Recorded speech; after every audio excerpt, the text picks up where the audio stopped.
అంటే మీ హస్బెండ్ వస్తూ ఉంటారమ్మా? అప్పుడప్పుడు వస్తూ ఉంటారు, వెళ్తూ ఉంటారు. సో పాప నేను ఇక్కడే ఉంటాము. ఎటువంటి సమస్య? నీ ఎడ్యుకేషన్ మొత్తం అయ్యాక నీకు ఫోన్, మంచి ఫోన్ నీకు నేను ఇస్తాను అని చెప్పాను. ఓకే. మొన్న ఒక రోజు సూసైడ్ ఐటమ్ చేసింటాను.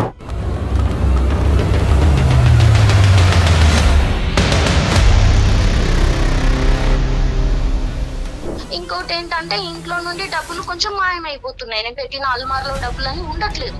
ఓ, ఇంకా తన ఫోన్ చూసినాక నాకు ఇంకా చాలా ఇదైపోయింది. గుర్తుకొచ్చినాయి. ఫోన్ ఏమన్నా చెక్ చేస్తారా మరి మీరు? ఫోన్ చూసాను. నాన్నగారికి తెలుసు ఇప్పటికైనా? తెలియదు మేడం. తెలిస్తే నన్ను చంపేస్తాడు మేడం. నువ్వు ఒక పాపను కూడా చూసుకోలేకపోతున్నావా, నువ్వు అంతగా ఏం చేస్తున్నావు అని చెప్పి నన్ను చంపేస్తాడు మేడం. నీకు ఫోన్ ఎక్కడిది నాన్న? ఫోన్ ఎక్కడిదిరా? నా ఫోన్ మా మమ్మీ డాడీకి తెలియకుండా నాకు పాకెట్ మనీ కొంచెం కొంచెం ఇస్తే, అలాగే ఇంట్లో డబ్బులు కొని దొంగతనం చేసి నేను ఫోన్ కొనుక్కున్నాను. మా ఫ్రెండ్స్ వాళ్ళకి డబ్బులు ఇచ్చేస్తే వాళ్ళే కొనిచ్చారు నాకు. ఫ్రెండ్సే కొనిచ్చారా? కానీ వాస్తవానికి చెప్పకపోతేనే పెద్ద సమస్య. ఇప్పుడు నేను చెప్తే ఇక్కడ సాల్వ్ తల్లి. మా డాడీకి తెలిస్తే మా మమ్మీ సిచ్యువేషన్ మంచిగా ఉండదు. నేనే ఇప్పటికి మిస్టేక్ చేశాను.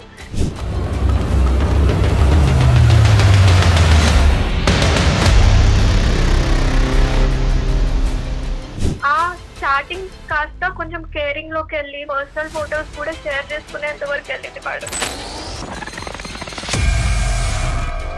డబ్బులే కావాలా? ఇంకా రిలేషన్షిప్, పెళ్లి చేసుకుందాం ఆ వ్యవహారం ఏమీ లేదు. అతనికి డబ్బులు కావాలి. నువ్వు డబ్బులు ఇవ్వకపోతే కనుక ఇవన్నీ కూడా బహిరంగం చేస్తాడు. అలాంటి సిచ్యువేషన్ లో నేను ఎవరికి, ప్రిన్సిపల్ కి కూడా కంప్లైంట్ చేసే స్టేజ్ లో లేదు సార్. ఏం చేసినా సరే నేను ఇవన్నీ బయట పెట్టి నీకు లైఫ్ లేకుండా చేస్తానని బెదిరించాను. నేనే ఎవరిని ఏం అనలేక నేను సెల్ఫ్ హార్మ్ చేసేసుకున్నాను.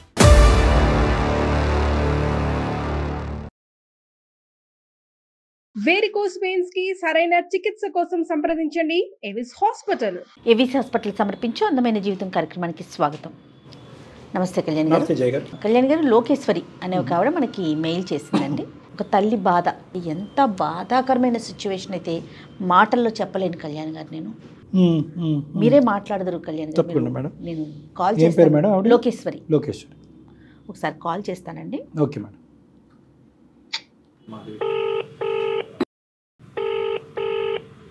హలో, నమస్తే అండి లోకేశ్వరి గారు. నేను జయానండి, సుమన్ టీవీ నుంచి మాట్లాడుతున్నాను, అందమైన జీవితం ప్రోగ్రాం నుండి.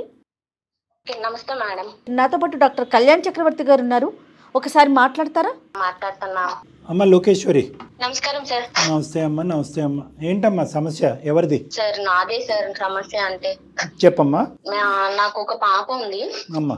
మా వారు బెంగళూరులో జాబ్ చేస్తారు, మేము ఇక్కడే ఉంటాము హైదరాబాద్ లో. ఎంత పాప అండి? పాప ఇప్పుడు ఇంటర్ మేడం. ఒకతే పాపనా? పాప ఒకటేనండి. మీరేం చేస్తుంటారు? నేను టీచర్ జాబ్ చేస్తున్నా మ్యామ్. అంటే మీ హస్బెండ్ వస్తూ ఉంటారమ్మా? అప్పుడప్పుడు వస్తూ ఉంటారు, వెళ్తూ ఉంటారు. పాప నేను ఇక్కడే ఉంటాము. పాప కేర్ టేకింగ్ అంతా మొత్తం అంతా మీరే చూసుకుంటున్నారు? సార్. మరి ఇంకేంటమ్మా ప్రాబ్లం ఏంటి? పాప చెప్పలేని ప్రాబ్లం తెచ్చి పెట్టింది సార్ మాకు. అసలు ఎటువంటి సమస్య? పాప మొన్న సూసైడ్ చేసుకుంది సార్. అయ్యో. అసలు పాపకు మేము ఏం తక్కువ చెయ్యం సార్. మేము అన్ని విధాలుగా పాపకు అన్ని విధాలుగా నేను చూస్తూ ఉంటాను. అయితే తనకి ఇప్పటి వరకు మేము ఫోన్ ఇవ్వలేదు. అంటే పిల్లలు ఇదైపోతున్నారు కదా అని ఇంకా వాళ్ళ డాడీ కూడా ఫోన్ అలో చేయలేదు, నేను కూడా ఫోన్ ఇవ్వలేదు. తను ఎప్పుడు అడగలేదా? పాప ఎప్పుడు అడగలేదు మేడం. ఎందుకంటే తనకు మేము ముందే చెప్పాం, ఫోన్స్ అట్లాంటి ఏమి ఇవ్వము, నువ్వేం అడగొద్దు, నీకు ఏది కావాలన్నా నా ఫోన్ తో చేసుకోవాలి, నువ్వు ఫ్రెండ్స్ కైనా వద్దు బెట. అందరు బయట ఇప్పుడు ఫోన్ల ద్వారా చాలా ఇదైతున్నారు, ఫోన్ వద్దు, నీ ఎడ్యుకేషన్ మొత్తం అయ్యాక నీకు ఫోన్, మంచి ఫోన్ నీకు నేను ఇస్తాను అని చెప్పాను. మొన్న ఒక రోజు సూసైడ్ ఐటమ్ చేసింటాను. అసలు ఏమైంది పాపకి, ఇంత మంచిగా ఉండే పాపకి ఏమైంది అని ఎన్నోసార్లు అడిగాను మేడం నేను. టాబ్లెట్స్ తీసుకుంది సార్ తను. పర్లేదా? అంటే హాస్పిటల్ తీసుకెళ్లే పరిస్థితి వచ్చిందా? ఇంట్లోనే మేనేజ్ చేసి హాస్పిటల్ కి తీసుకెళ్లాల్సిన పరిస్థితే సార్. అయ్యో, కారణం ఏం చెప్పిందమ్మా? ఏం చెప్పట్లేదు సార్, మాకు అసలు చెప్పట్లేదు తను. ఈ విషయం మరి వాళ్ళ నాన్నగారికి తెలిసిందా, చెప్పారా మీరు ఇట్లా? లేదు మేడం, ఇంకా వాళ్ళ నాన్నకి ఇంక ఈ విషయం అసలు ఏం తెలియదు. తన దగ్గర ఫోన్ ఉన్నదని తెలియదు, తన ఇట్లా అయ్యిందని తెలియదు, ఏం తెలియదు. తనని నేను ఎంత అడిగినా ఏం చెప్పట్లేదు. ఫోన్ ఎలా వచ్చింది అన్నది ఏమన్నా అడిగారమ్మా మీరు పాపని? చెప్పలేదు సార్, ఏది చెప్పలేదు తను. నేను ఇప్పుడు అలా చేసిందని తను ఏం అడగలేక ఏం చేయాలో నాకు అర్థం కాలేక మీకు కాల్ చేశాను సార్ నేను. అంటే యూజువల్ గా హాస్పిటల్లో ఉన్నప్పుడు ఇలాంటి కారణాలన్నీ వాకప్ చేస్తారమ్మా? డాక్టర్స్ ఎవరన్నా అమ్మాయితో మాట్లాడి ఏం జరిగిందమ్మా అనేది రీజన్ అడిగారా? అడిగారు సార్. అడిగితే నుండి ఏ ప్రాబ్లం లేదు నాకు, నేనే వేసుకున్నాను, కొంచెం మెంటల్ టెన్షన్ లో తలనొప్పి వచ్చి బాగా వేసుకున్నాను అని డాక్టర్స్ కి అలా చెప్పింది. సో ఏదైనా అది దాటేసేసింది, మీకు చెప్పట్లేదు, డాక్టర్స్ కి చెప్పట్లేదు. ఫోన్ మీరు చెక్ చేశారండి? తన రూమ్ కి వెళ్ళి చెక్ చేసినప్పుడు నాకు ఫోన్ దొరికింది. ఓకే. తన బ్యాగ్ లో. ఇంకా అప్పుడు నేను కొంచెం గట్టిగా అడిగాను అమ్మాయిని, నీకు ఫోన్ ఎక్కడిది, ఎట్లా తీసుకున్నావు నువ్వు అని.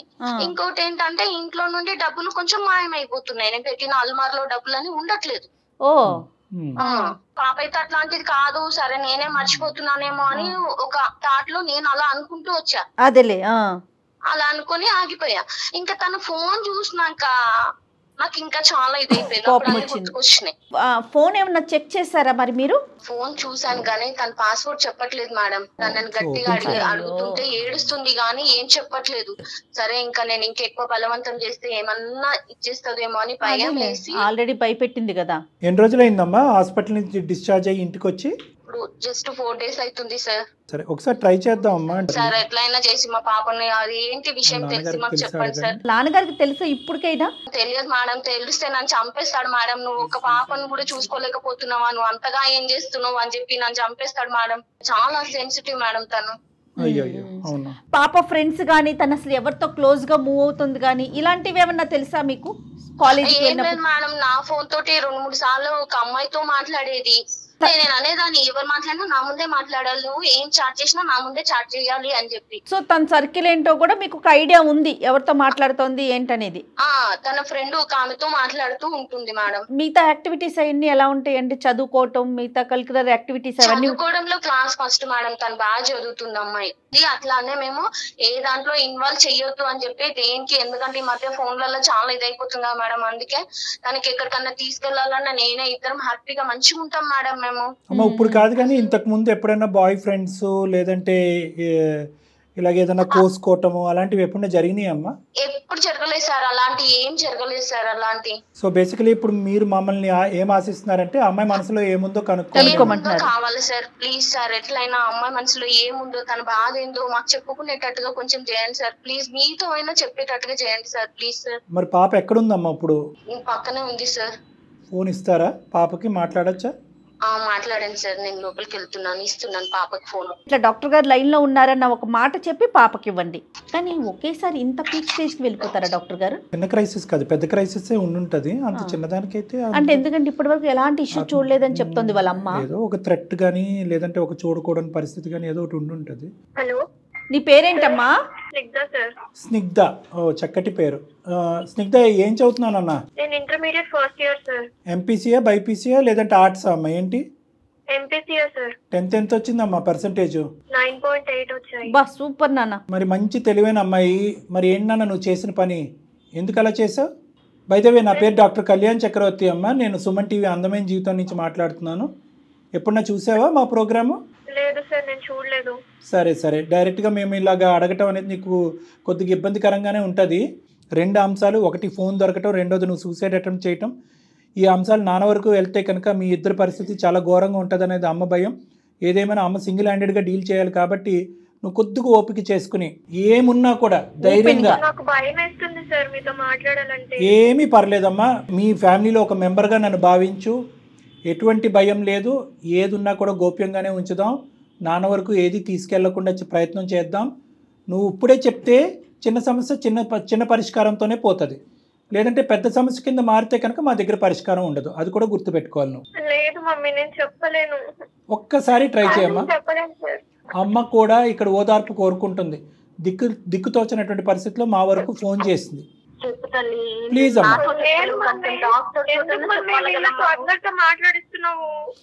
లేదమ్మా నీకేంటి, నువ్వు నాతో కూడా చెప్పుకోకపోతున్నావు కదా, కనీసం వేరే డాక్టర్ తో చెప్తాలి, నీకు డాక్టర్ అయినా ఇచ్చేస్తారు కదా.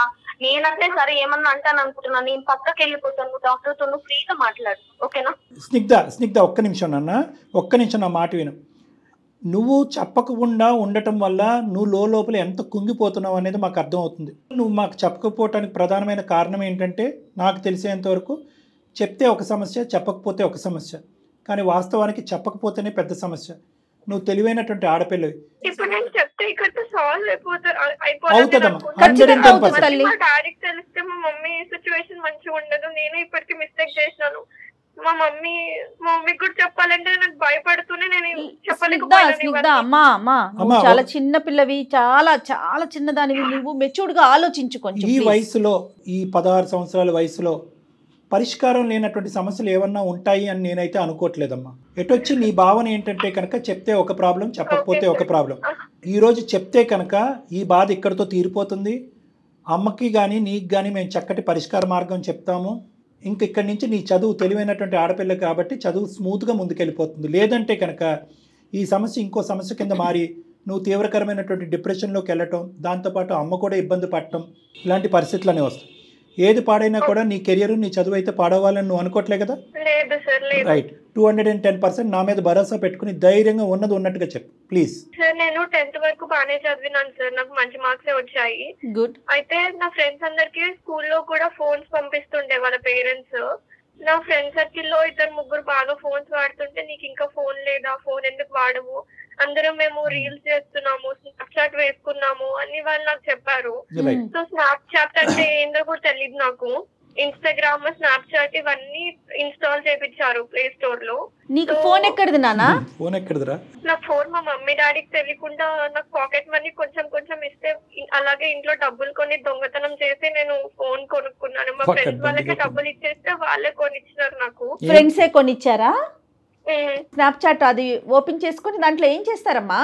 దాంట్లో స్ట్రీక్స్ కోసము ఫ్రెండ్స్ అందరూ స్ట్రీక్స్ పంపిస్తారు మేడం, ఎక్కడ ఉన్నాము, లొకేషన్ ఎక్కడ ఉన్నాను. నేను ఐస్ క్రీమ్ దగ్గరికి వెళ్తే మా మమ్మీ అప్పుడప్పుడు నన్ను షాప్ తీసుకెళ్తే అక్కడ కూడా ఫొటోస్ తీసుకొని ఇక్కడ లొకేషన్ లో ఉన్నా, ఈ మాల్ లో ఉన్నానని ఫొటోస్ పెట్టుకుంటారు మేడం. నువ్వు ఎక్కడున్నావో, ఏం చేస్తున్నావో ఇలా తెలుసుకోవటం వల్ల ఏంటి దీనివల్ల అసలు లాభం? అంటే అవి మేము షేర్ చేసుకుంటే స్ట్రీక్స్ వస్తాయి మేడం. మా స్ట్రీక్స్ వల్ల మాకు మంచి హ్యాపీనెస్, నీకెన్ని స్ట్రీక్స్ వచ్చినాయి, నాకెన్ని వచ్చినాయి అని చెప్పుకుంటాం మేడం.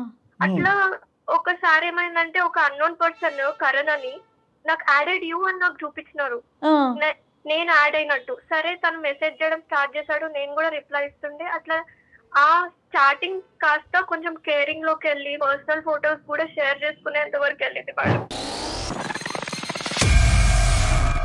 ఆ విషయం మా మమ్మీ వాళ్ళకి చెప్పలేదు కదా మేడం.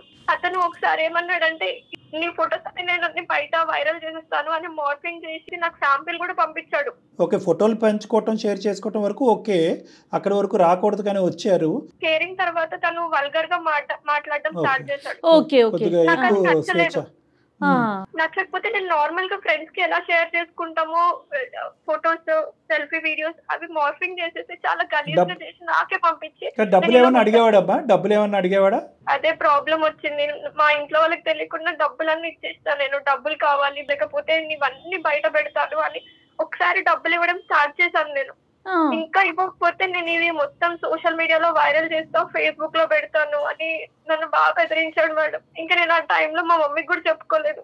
వీడియో కాల్స్ కూడా ఉన్నాయమ్మా? అంటే వీడియోస్ కూడా ఉన్నాయి, ఫొటోస్ వరకే? ఆ వీడియోస్ ని కూడా నార్మల్ గా మాట్లాడిన వీడియోస్ ని కూడా మార్ఫింగ్ చేసేస్తాడు మేడం. ఏఐ అని చెప్పినాడు, నేను ఏఐ చేస్తాను, ఇవన్నీ మొత్తం నేను బయట లీక్ చేస్తాను సోషల్ మీడియాలో. అలా చేయకుండా వాడు ఉండాలంటే నువ్వేం చేయాలంటే డబ్బులు ఇస్తూ పోవాలా? ఇచ్చాను సార్, అలానే ఇచ్చిన. నీకు ప్లీజ్ ఇలా చేయొద్దు, నా లైఫ్ ఖరాబ్ అవుతుంది. ఎందుకంటే మా ఇంట్లో వాళ్ళకి తెలియకుండా ఇన్ని మిస్టేక్స్ చేస్తున్నా కదా మేడం. ఫోన్ ఉందని కూడా తెలియదు మా మమ్మీకి. అమ్మ పక్కన ఉందమ్మా స్నిగ్ధ?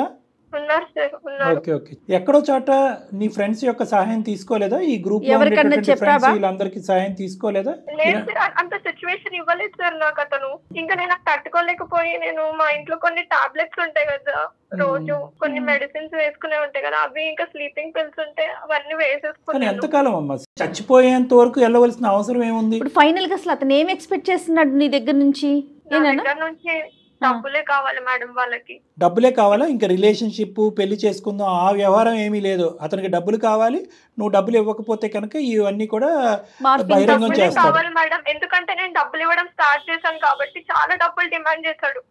అప్పుడు నేను ఆన్సర్ చేసుకోలేను కదా మేడం, ఇంకొక్కటే నన్ను బెదిరిస్తున్నాడు, ఇవన్నీ లీక్ చేస్తాను. ఫోటోలు కానీ వీడియోలు కానీ ఏవైతే నువ్వు నిజం వీడియోలు ఫోటోలు అయితే కాదు, ఉన్న ఫోటోలు వీడియోలని అతను మార్పు చేశాడు, అంతేనా? వీడియో చేస్తాడు, దాన్ని చాలా ఘోరంగా మోడిఫై చేస్తాడు. ఇప్పుడు నీ వరకు ఇంతే కదమ్మా, దీనికి మించినటువంటి తప్పేం లేదుగా? లేదు సార్, నిజం చెప్పమ్మా స్నిగ్ధ. మా మమ్మీని అడగండి సార్ మీరు. మమ్మీకి ఏం తెలిసిన మమ్మీకి తెలుసుకోలేకపోతే కదా బాధగా వచ్చింది. అమ్మకి తెలియకే మమ్మల్ని అడిగిందిరా. అది నువ్వేమో వచ్చి చాలా ముందుకు వెళ్ళిపోయావు, దొంగతనాలు చేసేసావు, ఫోన్ కొనేసుకున్నావు. బహుశా ఈ ఎపిసోడ్ నీలాంటి చూసేటటువంటి ఎంతో మంది ఆడపిల్లలకి ఒక గుణపాఠం, ఒక ఎగ్జాంపుల్. అదేదో సామెత అంటారు, బాగా తెలియనివాడు బ్యాంక్ దొంగ అన్న అవుతాడు, బ్యాంక్ మేనేజర్ అన్న అవుతాడు. అలా నీ తెలివితేటలు దేనికి వాడేవంటే కనుక ఇంట్లో డబ్బుల్ని ఎలా దొంగతనం చేయాలి, ఈ డబ్బుల్ని ఎలా మూట కట్టాలి, ఎలా కూడబెట్టాలి, ఫైనల్గా మీ ఫ్రెండ్స్ ఏవైతే ఉన్నారో వాళ్ళు కంప్లీట్గా నీ బ్రెయిన్ని విషపూరితం చేసి ఫోన్ లేకపోతే జీవితమే వేస్ట్ అన్నట్టుగా చేసి ఒక్కసారి ఎప్పుడైతే కనుక స్నాప్చాట్ గడిగుడ్డి చాటు అనేటువంటి దాంట్లోకి వెళ్తామో నీ జుట్టు తీసుకెళ్ళి వేరే వాడి చేతిలో పెట్టినట్టే. వాడెవడో వెల్కమ్ నోట్ పంపించాడు నీకు, యాడానో గీడానో. ఫైనల్గా నువ్వేంటి అందులో ఎందుకు దిగుతున్నావు, వాడు ఎవడో అన్నది కనుక్కోలేదు. అన్నోన్ పర్సన్ కదా, నువ్వు స్వేచ్ఛనిచ్చావు. నీ వయసు ఎంత, నీ అనుభవం ఎంత? దాంట్లో ఇంకొకటి సార్, వీడియో కాల్స్ మాత్రం చేసినవి, నేను చేసినవి, మేము మాట్లాడుకున్న చాటింగ్ ఏం లేవు సార్, అన్ని క్లియర్. అంటే స్నాప్చాట్ లో మనకు కనిపించవు, వీడియో కాల్స్ అయినా ఆడియో కాల్స్ అయినా. ఇది స్నాప్ చాట్ అయితే కనుక వాడు సూపర్ చాట్. వాట్సాప్ కాల్ నుంచి కూడా చేయమని చెప్తుండే మేడం. నేను ఎత్తుతుండే మేడం, స్టార్టింగ్ లో మీకు చెప్పినట్టు బానే ఉంటుండే. తర్వాత తన వీడియో మాత్రం ఎప్పుడు నాకు చూపించలేదు, తన ఫేస్ కూడా రివీల్ చేయలేదు. నిన్ను మాత్రం వీడియో కాల్ చేయమనేవాడా? నేను ఒక్కదాన్నే కనిపించేదాన్ని మేడం. నేను అతన్ని నార్మల్ గా నమ్మినాను మేడం, అంతేగాని జస్ట్ ఒక ఫ్రెండ్ గా అనుకున్నావు కాదమ్మా. ఇవన్నీ జరిగినాయి, ఇంతకీ ఆడెవడో తెలుసా నీకు? సార్ తర్వాత నాకు ఇన్స్టాగ్రామ్ లో నుంచి ఆ ఫోటోలన్నీ రావడం జరిగింది సార్. మ్యూచువల్ ఫ్రెండ్స్ ఉంటారు కదా సార్, ఆ మ్యూచువల్ ఫ్రెండ్స్ ఫాలోడ్ బై అని ఉందన్నమాట. ఇతనా కాదా అని నేను వేరే వాళ్ళు నా ఫ్రెండ్స్ కనుక్కొని వాళ్ళకి చెప్తే ఇతనే తనని బయటపడింది. తీరా అతను చూస్తే నా క్లాస్మేట్. సరిపోయింది, మీ మధ్యలోనే ఉన్న ఒక బ్లాక్ షీప్ అడు. అలాంటి సిచ్యువేషన్ లో నేను ఎవరికి ప్రిన్సిపల్ కి కూడా కంప్లైంట్ చేసే స్టేజ్ లో లేను సార్. ఏం చేసినా సరే నేను ఇవన్నీ బయట పెట్టి నీకు లైఫ్ లేకుండా చేస్తానని బెదిరించిండు. నేనే ఎవరిని ఏం అనలేక నేను సెల్ఫ్ హార్మ్ చేసేసుకున్నాను. ఇప్పటికి టచ్ లో ఉన్నాడమ్మా? లేడు, టచ్ లో లేడు. వాడిని ఏమన్నా మేము కంట్రోల్ చేయాలా, పర్వాలేదా? వాడు తప్పుకున్నట్టేనా? చెయ్యాలి సార్, చెయ్యాలి, మీరు చెయ్యాలి. ఎందుకంటే నా పేరు బయట పెట్టకుండా చెయ్యాలి. అమ్మా అప్పుడు వాడిని కంట్రోల్ చేయడం పెద్ద పని కాదమ్మా. లోకేశ్వరి గారు ఉన్నారమ్మా? ఇప్పుడు జరిగిందంతా విన్నారు అంటే మీరేమనుకుంటున్నారు? దీనికి మా వరకు అక్కర్లేదు, వాడు చెమడ వల్చడానికి మీరు కేసు పెట్టడానికి స్కూల్ ప్రిన్సిపల్ చెప్పడానికి మీరు చాలు. అవును సార్, ఆ విషయం తెలుసుకోవడానికే నేను మీ వరకు వచ్చాను సార్.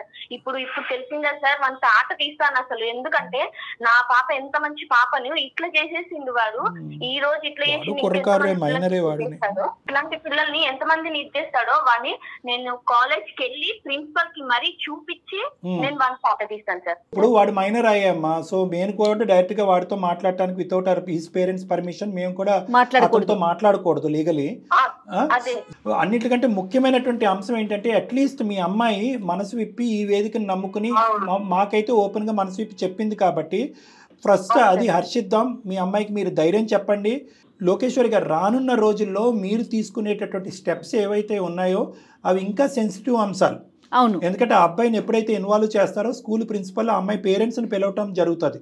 పేరెంట్స్ వచ్చి మా అబ్బాయి కరెక్టే అనేటటువంటి విధానానికి ఒక వాదనకి తిరిగితే కనుక నెక్స్ట్ లెవెల్లో పోలీస్ స్టేషన్ వరకు ఇది వెళ్ళవలసినటువంటి అవసరం ఉంటుంది. అప్పటికి కూడా మీ భర్త గారిని ఇంకా ముసుగులో ఉంచడం అనేది మంచిది కాదు అనేది నా అభిప్రాయం. అతనికి చెప్పేటటువంటి విధంగా మీరన్నా చెప్పండి, మేమన్నా చెప్తాం, కానీ చెప్పడం మాత్రం చాలా ఇంపార్టెంట్ లోకేశ్వరి గారి. చిన్న విషయం కాదు కదా, సెన్సిటివ్ అయితే అయి ఉండొచ్చు, బట్ మ్యాటర్ అయితే సెన్సిటివ్ కాదు కదా. నాకు కాలేజ్ అబ్బాయి అని చెప్తే నేను అప్పుడే తను నీకు మాట్లాడేదాన్ని సార్, చెప్పకుండా తను ఇలా చేసేసింది. వీళ్ళందరూ కుర్రకారు. ఇప్పుడు మీ అమ్మాయిది కూడా ఇక్కడ తప్పిదం ఉంది, గుడ్డిగా ముందుకెళ్ళటం, తెలియనటువంటి మొహాన్ని యాక్సెప్ట్ చేయటం, తర్వాత క్లాస్మేటే అనేటటువంటి తెలుసుకోవటం. దాని గురించి ఏంటంటే అమ్మని అడిగి అమ్మ కాళ్ళ వేళ ప్రాధాయపడి ఉంటే ఏ ఫోనో కొనిచ్చి ఉండేవారు కదా. మీరు అడిగితే చేయనటువంటి అంశం అయితే కాదు.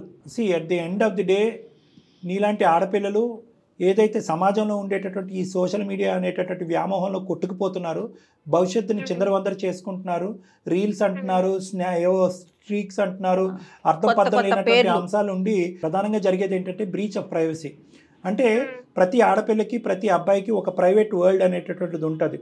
ఇది బ్రీచ్ అవనంత వరకు అంత బాగానే ఉంటుంది. ఎప్పుడైతే ఇది బ్రీచ్ అవుతారో ఆ మత్తులో కానీ ఆ వ్యామోహంలో కానీ ఏం పంచుతున్నాం అనేటటువంటి తెలియనటువంటి ఒక మైకంలో మీరు కొన్ని ప్రైవేట్ అంశాలని అవతల వ్యక్తికి షేర్ చేస్తారు. జుట్టు తీసుకెళ్ళి అతని చేతిలో పెడతారు. పెట్టిన తర్వాత అప్పటి వరకు దేవుడుగా ఉన్నటువంటి వ్యక్తి దెయ్యంగా మారిపోతాడు. ఇంతవరకు వచ్చినటువంటి అమ్మాయి అంతవరకు ఎందుకు రాదురా అనేటటువంటి కాన్ఫిడెన్స్ అతనికి వస్తుంది.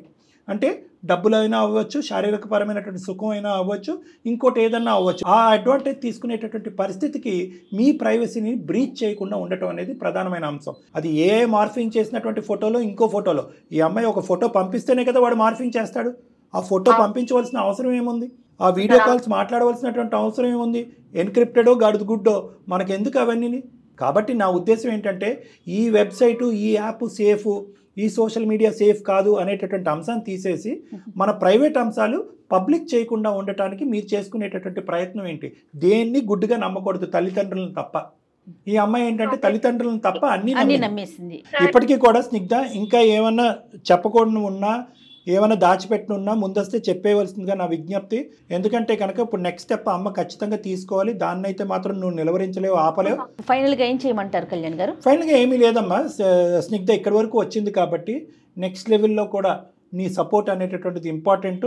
ఎందుకంటే వాడి దగ్గర ఇవే కాకుండా ఇంకా ఏమున్నాయి అనేటటువంటిది మనకు తెలియదు కాబట్టి కాలేజ్ వరకు వెళ్ళాలి, ప్రిన్సిపల్ సమక్షంలో కూర్చోవాలి, గట్టిగా వార్నింగ్ ఇప్పించాలి. అంటే కాలేజ్ తీసుకునేటటువంటి స్టెప్స్తో మీరు హ్యాపీ కాకపోతే ఇప్పటికీ కూడా మీ అమ్మాయి యొక్క భవిష్యత్తు రిస్క్లో ఉన్నది అని మీకు ఒక భావన ఉంటే కనుక ఖచ్చితంగా సైబర్ క్రైమ్ వాళ్ళకి మీరు వెళ్ళి కంప్లైంట్ ఇవ్వచ్చు. పోలీస్ యొక్క హెల్ప్ కూడా మీరు తీసుకోవచ్చమ్మా. మాకంటే ముందు మీరు మీ భర్తకి చెప్పండి, ధైర్యం చేసుకుని చెప్పండి. చెప్పే ధైర్యం లేకపోతే నన్ను ఫోన్ చేసి మాట్లాడమని నేను మాట్లాడతాను. ఓకే సార్, చెప్తాను సార్. తనకు మెల్లగా నేనే కన్విన్స్ చేస్తాను సార్. చెప్తాను సార్. చెప్పండి. చెప్పండి, దాని తర్వాత స్టెప్ ఏం చేద్దాం అనేది మాట్లాడదాం. అయిపోయింది, రేపు ఎక్కువ అయిపోతే మళ్ళీ నా మీద ఇంకా ఎక్కువ అయిపోతుంది కదా, ఇంకా సమస్యలు చిక్కుముళ్ళలోకి వెళ్ళిపోతారమ్మా. అందుకేనండి మీరు చెప్పండి, దాని తర్వాత ఏం చేద్దాం అనేది ఆలోచిద్దాం. సరేనా? ఓకే మేడం, ధైర్యంగా ఉండండి ఇద్దరు కూడా. థ్యాంక్ యూ మేడం, చాలా చాలా థ్యాంక్ యూ మేడం. పర్వాలేదమ్మా, పర్వాలేదు. ఓకేనమ్మా, ఆల్ ద బెస్ట్ అమ్మా. స్నిగ్ధ జాగ్రత్తగా ఉండు తల్లి. Okay ma'am, thank you ma'am. ధైర్యంగా ఉండు. మళ్ళీ అలాంటి పిచ్చి పనులు మళ్ళీ చేయకూడదు. ఒకప్పుడు అలాంటి భయాలు ఆలోచనలు అలాంటివి ఏమన్నా ఉంటే కనుక హైదరాబాద్లోనే ఉంటారు కాబట్టి నా దగ్గరికి రండి. ఇటువంటి సమస్యలకి నేను పరిష్కారం చెప్తాను, లేదంటే అటువంటి ఆలోచనలు తీసేయడానికి కౌన్సిలింగ్ చేస్తాను. ఓకేనా? మన జీవితంలో మనకు నచ్చనటువంటి పదం సూసైడ్. ఓకేనమ్మా, బాయ్. వెరీ గుడ్ అమ్మా. వీడియో చూసే పిల్లలందరికీ, తల్లిదండ్రులకి, ప్రతి ఒక్కరికి ఇలా కూడా చేస్తున్నారని తెలియచేయటమేనండి. మనం చెప్పేది ఏంటంటే గోప్యంగా ఉంచవలసినట్టుంది. మనది ఒక కుటుంబం. తండ్రి స్ట్రిక్ట్గా ఉండొచ్చు, ఇంకో విధంగా ఉండొచ్చు, కానీ ఎందుకంటే ఇలాంటి పోరాటాలు చేయాలి, ఇలాంటి ఫైట్లు చేయాలి అంటే కనుక బహుశా మీ బలం సరిపోకపోవచ్చు. ఇక్కడ తల్లి తండ్రి ఇద్దరి యొక్క పాత్ర చాలా ఇంపార్టెంట్ అనేది చాలా కరెక్ట్ కళ్యాణ్. ఎందుకంటే ఇప్పుడు ఆవిడ మనకు ఫోన్ చేశారు, లోకేశ్వరి గారు. మనకంటే ముందు భర్తకు చెప్పేటటువంటి ప్రయత్నం చేస్తుంటే కనుక ఇక్కడ వరకు కూడా అవసరం ఉండేది కాదు. ఇప్పటికైనా ఆవిడ తెలుసుకున్నారు. ఈ సందర్భంగా అంటే మగవారు కూడా ఏదో మనం సంపాదించేస్తున్నాం ఇచ్చేస్తున్నాం అని కాకుండా భార్య పిల్లలు ఎలా ఉంటున్నారు, వాళ్ళు ఎంత ఫ్రీగా మనతో మూవ్ అవుతున్నారు, వాళ్ళ అవసరాలు తీర్చడం కాదు కదా. దేంట్లోనూ కష్టంలోనూ సుఖంలోనూ మేమున్నామనే ఒక భరోసా అటు నుంచి కూడా ఉండాలి, ఉంటే బాగుంటుంది. తర్వాత పిల్లలకి ఫోన్లు ఇవ్వాలా, ప్రత్యేకంగా స్మార్ట్ ఫోన్లు ఇవ్వాలా ఇవ్వకూడదా అనేటటువంటి అందరి తల్లిదండ్రులకి ఒక విజ్ఞప్తి. అసెస్ చేయండి, అంటే రిస్క్ అసెస్ చేసుకోండి. మీ పిల్లల యొక్క మనస్తత్వం అన్నీ అసెస్ చేయాలి. ఒకప్పుడు ఫోన్లు ఇచ్చినా కూడా ఎటువంటి ఫోన్లు ఇవ్వాలి, ఏ వయసు వరకు ఆ డబ్బా ఫోన్లు అంటారు కదా, ఆ ఫోన్లు ఇవ్వండి. లేదు ప్రాజెక్ట్ వర్క్లు ఉన్నాయి, అవి ఇవి ఉన్నాయంటే కనుక వీలైనంత వరకు మీ ఫోన్లు వాడుకునేటటువంటి విధంగా, మీ స్మార్ట్ ఫోన్లు వాడుకునేటటువంటి విధంగా, సేఫ్టీ గురించి ఆ చిన్న బటన్ ఫోన్లు వాడుకునే విధంగా ప్రయత్నం చేయండి. అందరి పిల్లలకి స్మార్ట్ ఫోన్లు ఉన్నాయి అంటే కనుక వీలైనంత వరకు 16-17 సంవత్సరాలు వచ్చేంత వరకు ఆ స్మార్ట్ ఫోన్లు ఇవ్వకుండానే చూడండి. ఒకప్పుడు ఇచ్చేటట్టు అయితే కనుక దయచేసి మానిటరింగ్ సిస్టమ్ పెట్టుకోండి. జిగ్జాగ్ లైన్లు, ఇలాంటి పాస్కోడ్లు, అలాంటి పాస్కోడ్లు ఉండనటువంటి పక్షంలోనే మేము ఫోన్ మీకు ఇస్తాము, మీ ఫోన్లు యాక్సెస్ మాకు ఇవ్వాలి అనేటటువంటి రూల్ అయితే మాత్రం కామన్గా ఫ్యామిలీలో పెద్దవాడికి చిన్నవాడికి అనేటటువంటి విధంగా కాకుండా అందరికీ ఒక రూల్ పెట్టుకోండి. మీకు ఎప్పుడైతే పూర్తి స్థాయిలో నమ్మకం వస్తుందో అప్పుడే వాళ్ళకి ఇంకో లెవెల్ స్వేచ్ఛ అనేటటువంటిది ఇవ్వటం అనేది జరుగుతుంది. రైట్. నమస్తే కళ్యాణ్. నమస్తే జగన్. వేరికోస్ వెయిన్స్ కి సరైన చికిత్స కోసం సంప్రదించండి ఎవిస్ హాస్పిటల్.